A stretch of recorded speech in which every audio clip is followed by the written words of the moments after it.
So you want to start doing mutual aid. Here are some ideas. You know what she said to me?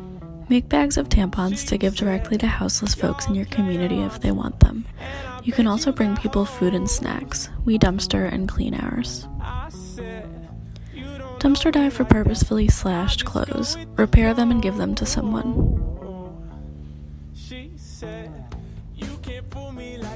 Start a little free pantry.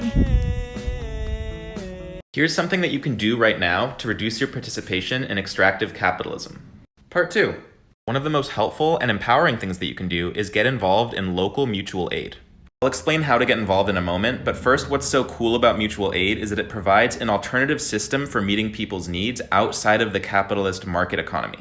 The idea is that people's needs can be met by other people in their local community without ever having to buy anything. Mutual aid happens at the community level, so the best way to get involved is to search for mutual aid groups in your local area. If you're American, you should also check out this great website called mutualaidhub.org. It provides a map of local aid networks, community fridges, and things like that. In addition to helpful resources and guides on how to start your own mutual aid group if you don't find one in your local area. And if you're already involved in mutual aid and you don't see your org listed, there's a button below the map that you can use to submit your information and get it added to the map. Hopefully that'll make it easier for people to find you. Follow along for more tips on how to reduce your participation in extractive capitalism.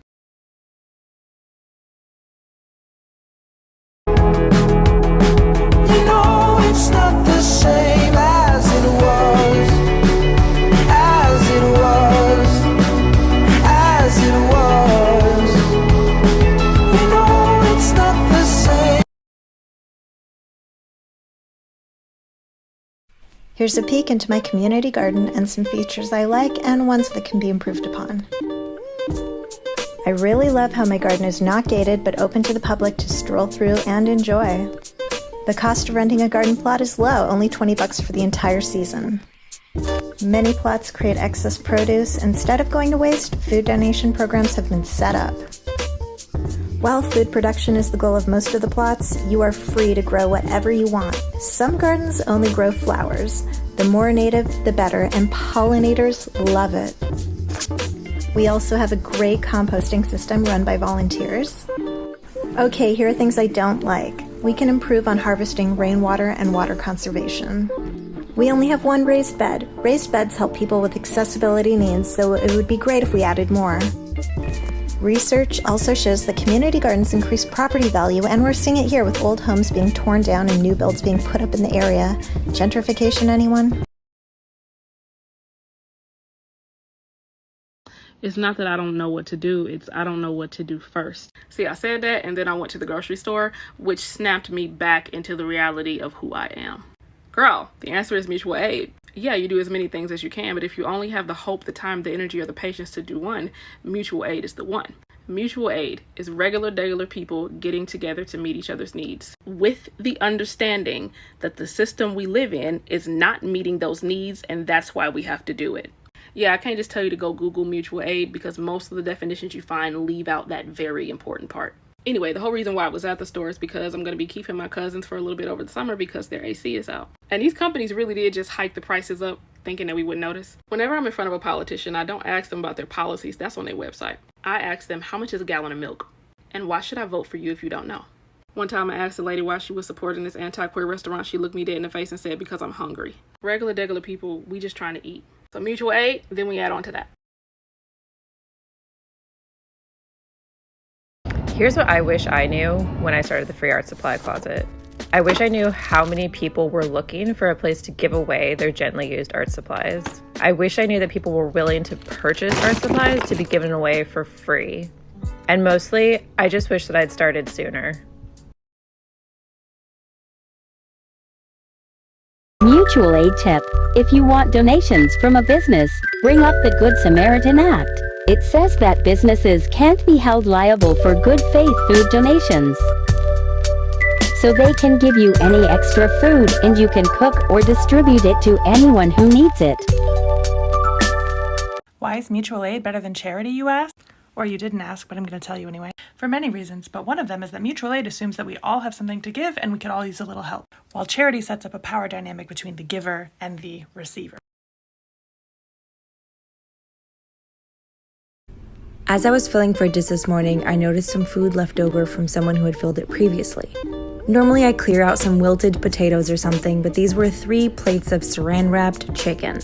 Most fridges ask you to not place things like this because they aren't usually taken. I know it was placed with good intentions, but if you're not sure what to bring to the fridges, fresh produce is always great. Mutual aid is inherently sustainable. When you think of mutual aid or giving away to others, you might think of PB&J-a-thons and giving away things like deodorant and soap and toothbrushes, but that's not just it. Mutual aid is dumpster diving. It's hosting clothing swaps, having buy nothing groups and meetups, and using what you already have to give to others as opposed to buying new things. Mutual aid is anti-consumerism. It's community gardens. It's carpooling to work. It's sharing what you have with others and distributing resources. Instead of buying a new toolkit, you could just borrow one from your neighbor. It's sharing a Costco membership with someone so that they could get their food in bulk for cheaper. Making sure the needs of your community are being met doesn't have to involve plastic or waste. It could even be harvesting medicinal plants in your area so you could turn it into medicine and give it to people that need them. Like these gongora leaves. Hope you learned something. Bye! We used to give out blue tarps to help people stay warm and dry during the winter. But after our participants showed us this trick, we never bought a blue tarp again. If you buy a 32-foot by 100-foot roll of black agricultural sheeting from Home Depot, you can make 20 16 by 10 tarps that are higher quality than the blue ones for a quarter of the price. Just roll 10 feet out of the tarp and cut that off. Then find the halfway seam at about 16 feet and cut down that. The rolls are sometimes folded differently, so you might have to take a minute to find what the halfway seam is. This will produce 2 16 by 10 tarps. Roll up each one and secure it with a rubber band so it's ready to distribute. We go through a lot of these, so we buy the biggest rolls possible, but there are also smaller rolls if that's what works better for your budget and community needs. Then just repeat this process until the roll is finished. So if you're looking for outreach ideas for the winter or the holidays, this is a great one. Our community loves these and we hope yours does too. All the neighbors have an unspoken agreement to give away stuff we don't want on this ledge. Starting a free art supply mutual aid project can also be that easy. You just need space and creativity and to share with your community, wherever that may be, to trade art supplies in that spot. Welcome back to Mutual Aid 101. One of the biggest lessons that history continues to show us for people trying to do mutual aid is do not register your shit.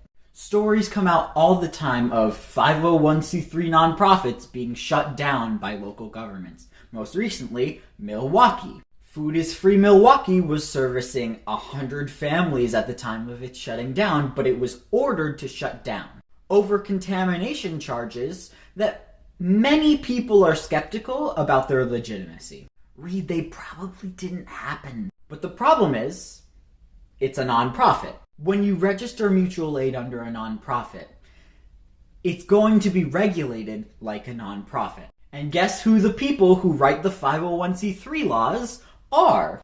Capitalists. Every crumb of food that you get from mutual aid is one you did not buy at Walmart. If you want to learn more, you'll find this right here.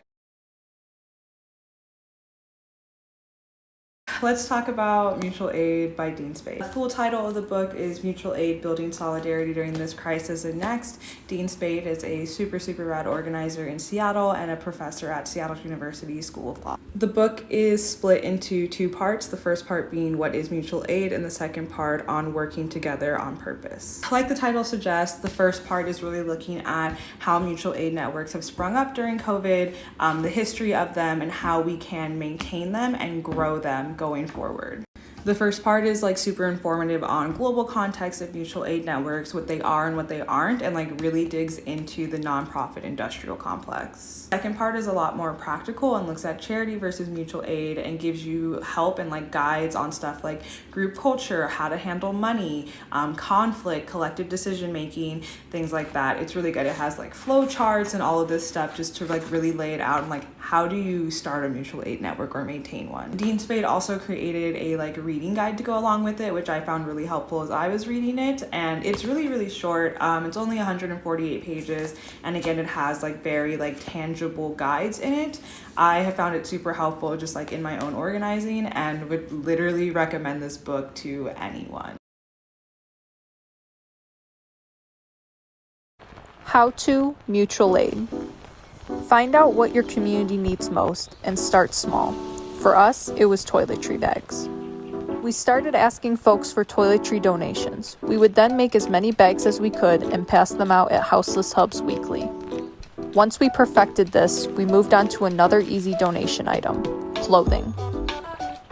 As we got more comfortable, we added food, educational materials, books, and other projects. We also created a social media presence. We post daily, and it has allowed us to gain many donations, volunteers, and collaborators. Mutual aid is about what you can do to make your community better, even if it seems small. There is no right or wrong way to praxis. To follow us on our mutual aid journey and to learn more, follow us at ES Mutual Aid on Twitter and Instagram.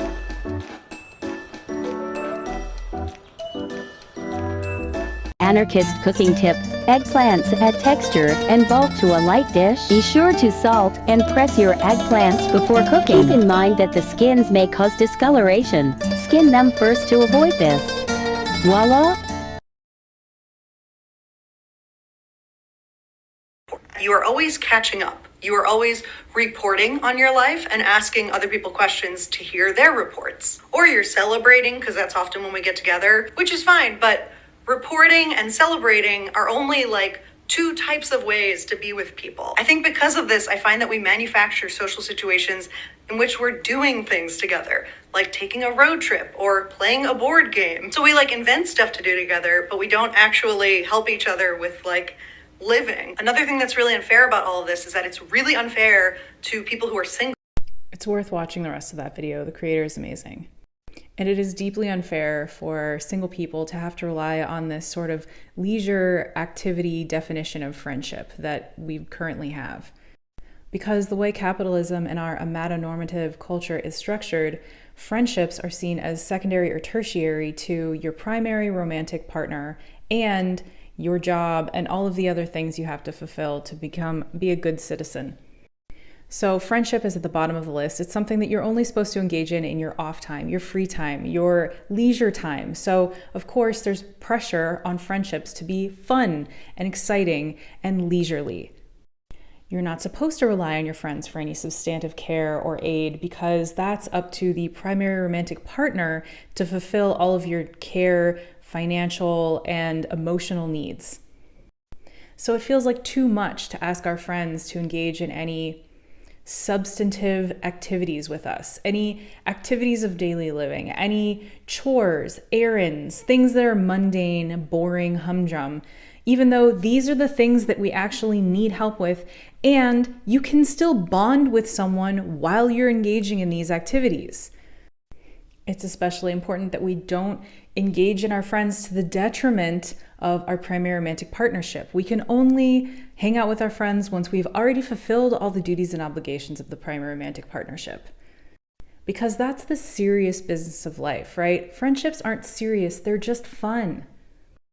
But this view that friendships are just fun and leisure cheats so many people out of the substantive possibility that you could use friendships in order to achieve community, care, aid, important things that are life-sustaining, that you don't have to rely on a primary romantic partner for. So yes, it's deeply unfair for those people in the solo and single communities who don't have a primary romantic partner to rely on and choose not to have one. So let's rethink our definition of friendship as not just leisurely and fun. Taking my pants and I got a few bodies up under my belt. Oh, bitch, I'm a big gangster. I turn around with this foreign love. Cocaine, a slang. Let's go clean some fridges in Brooklyn. Their first stop is Nevada de Marcy. This fridge is located in Williamsburg and had a bunch of green vegetables in it, so we took the yellow leaves off those greens and brought some of them to our second stop, Penny's Pantry. The microgreens were already there when we got there, so we put those back and then added more of the vegetables that we found at Nevada de Marcy. I believe that is bok choy. Let me know in the comments if you know what kind of vegetable that is. It was so popular at our third stop, which was the Bushwick Grind fridge, called the 2 Fish 5 Loaves fridge. It was so fun to go around, clean the fridges. We went back to the resource hub and found watermelon in our own fridge, which was a nice treat. If this looks like fun to you, come to our next meeting and join the squad. This weekend I spent some time in my local park to put in a tiny little community garden in this like little amphitheater thing. Right now it's pretty barren and there's just dirt everywhere, so I decided to clean it up and maybe put some plants in there. So I had to break up some of the grass and the dirt that was kind of stuck onto the edge of like the circular form of the concrete and get it all up. Then my camera flipped over. Man, this is a real workout. Like, ripping up all this sod was a real pain in the ass, but I eventually got it all.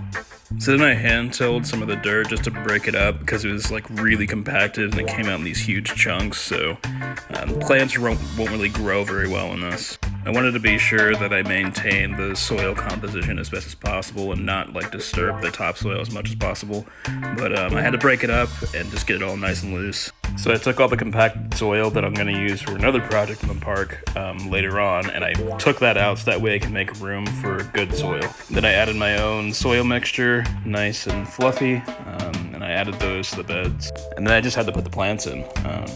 Here's pretty much the final product. I added in some lettuce, some pepper plants, some flowers, cucumbers, zucchini, all of that in these beds. It looks a lot better than what it did before. I've got some more plants to add, and I'm going to add some solar-powered string lights into this area too, and then some tiny libraries in between the spots where people can sit. Mutual aid tip. Try reaching out to bakeries for donations. They often have a lot of good food left over at the end of the day that would otherwise be thrown out. If you're a socialist or a communist, please stitch this with your best suggestions for organizing to fight. Talk to people is something that seems really obvious, but I wish it was something that was more imparted on me earlier. You talk to the people at your job and a group of like-minded people become a union. You talk to the people in your building and a group of like-minded people become a tenant organization. You talk to the people in your neighborhood and a group of like-minded people become a mutual aid network. Like, before you organize that march, before you start that Signal group chat, before you set up that table and start handing out dishes of dumpster dived, vegan, whatever, talk to people. Get to know people. What are our needs? What kind of support systems are we lacking? What can we teach each other? That's self-sufficiency, and that's anti-capitalist work. Capitalism and all the oppression that comes with us relies on dividing us and separating us from being self-sufficient. It might just be 10 of y'all. If y'all are getting together and supporting each other, that's anti-capitalist work. Keep moving, keep moving.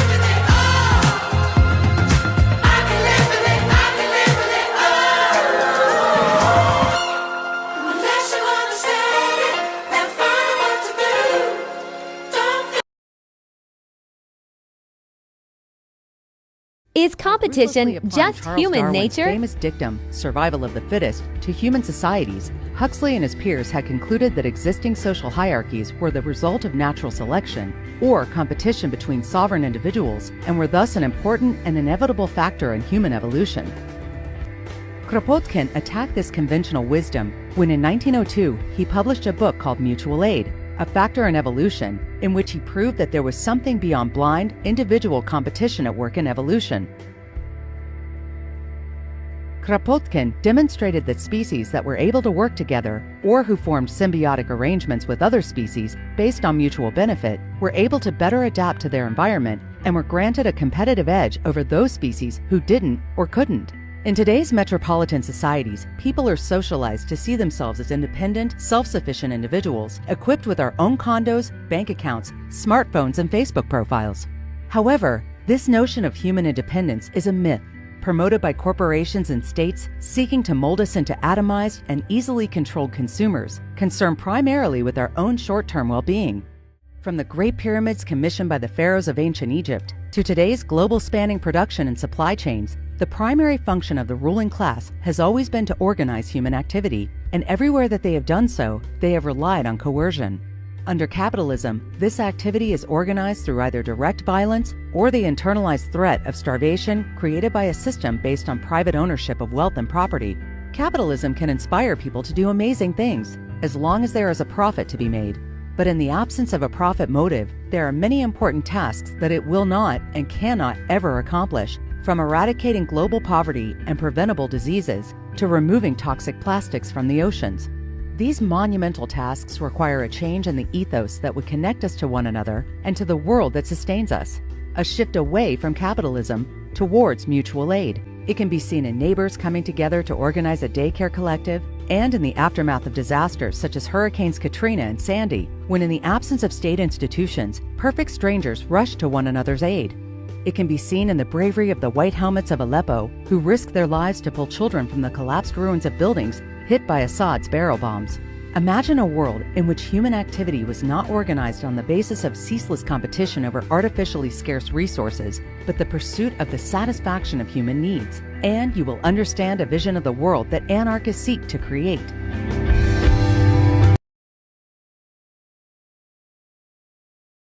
Charity versus mutual aid. What is the difference? Charity is based in the idea of superiority and white saviorism, which is the idea that people are in a position to or have a duty to save other people. We can see this from the first colonizers to arrive in the Americas, and I'm sure before that too. If someone has more info, please share in the comments as stitches. People came here to bring civilization to the barbarians. But who were the real barbarians? The people living generally in peace and respecting the earth, or the people who committed atrocities against indigenous populations? Charity comes from a place of power or superiority. It says, I have something you don't, and if you behave in the way I believe you should, or if you ask nicely enough, I will give you some of what I have. It ignores the underlying structures that put the giver in a position to withhold the necessity in the first place. Mutual aid addresses those underlying structures through activism, assistance, and reciprocity. Mutual aid is intersectional and seeks to fill the gaps left by structural inequalities without causing people need to be ashamed of their position within society. Mutual aid is how we build community and undermine the oppression of capitalism. It's really easy to look at a mutual aid group and see all of the ways they are not left enough or practicing correctly. When building community, we have to understand that we likely won't see our idealistic results right away. Nor are our idealistic results always what's best for a community. Each one is different and should be treated as such. Mutual aid often mirrors charity when it first begins due to an individualistic, capitalist, and colonized culture we must unlearn. Instead of criticizing, contribute to the change.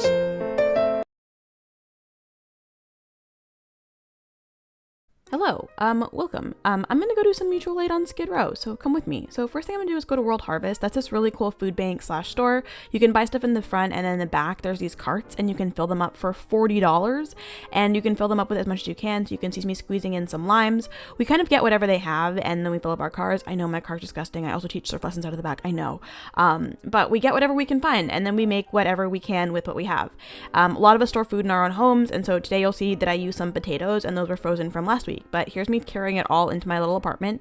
Yay! And then I go buy the other stuff that I need. I'm gonna make scalloped potatoes, guacamole, and some other stuff that I guess I'll talk about when we get there. I was gonna make this cute and aesthetic, but unfortunately I listen to podcasts or other things 24/7, so in addition to the like cute little chopping sounds, there's also like other noise, so I couldn't do that. But instead I'll talk to you because I'm annoying.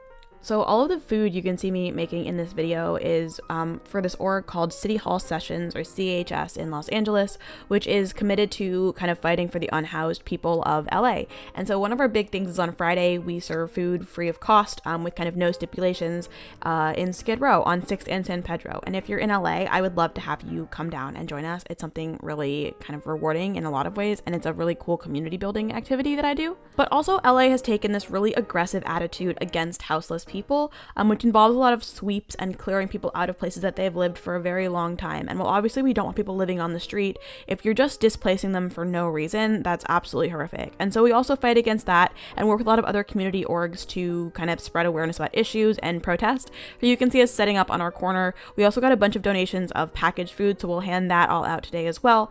And then my other favorite part of this activity, after we hand out food here or during it, depending on the day, we also fill up these carts. And carts are super cool because it allows us to reach a population that doesn't usually get served by orgs. So you can see us taking food down. And this is actually one of my favorite corners in Skid Row. It's an open mic night, and I'll let you guys enjoy that for the rest of this video. Thank you guys so much, and feel free to donate to CHS.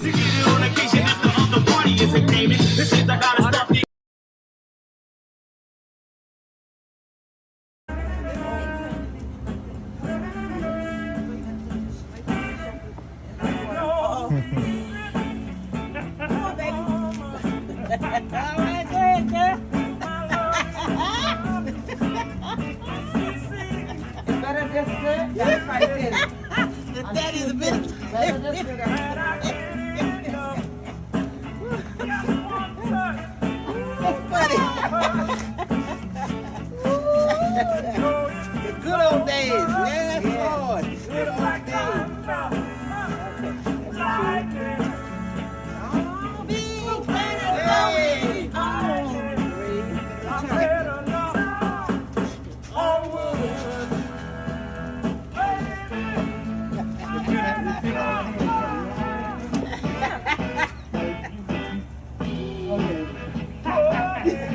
That way.